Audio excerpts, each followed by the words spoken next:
as Russia need to rely more and more on individual truck shipments for logistics, as GMLRS and now ATACMS help push back the Russian supply chain. Targeting this capability keeps wearing down Russia's ability to fight. As this Ukrainian drone managed to find 3 supply vehicles, 2 Ural and 1 Kamaz truck, there was only one acceptable outcome. As the drone could carry multiple warheads, it hit one after another of the vehicles from above, taking out the fragile equipment, reducing Russia's supply capability by destroying 3 more vehicles, leaving 3 less for tomorrow.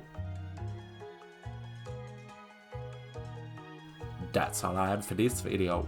Please like and subscribe for more. Thanks for watching. Bye.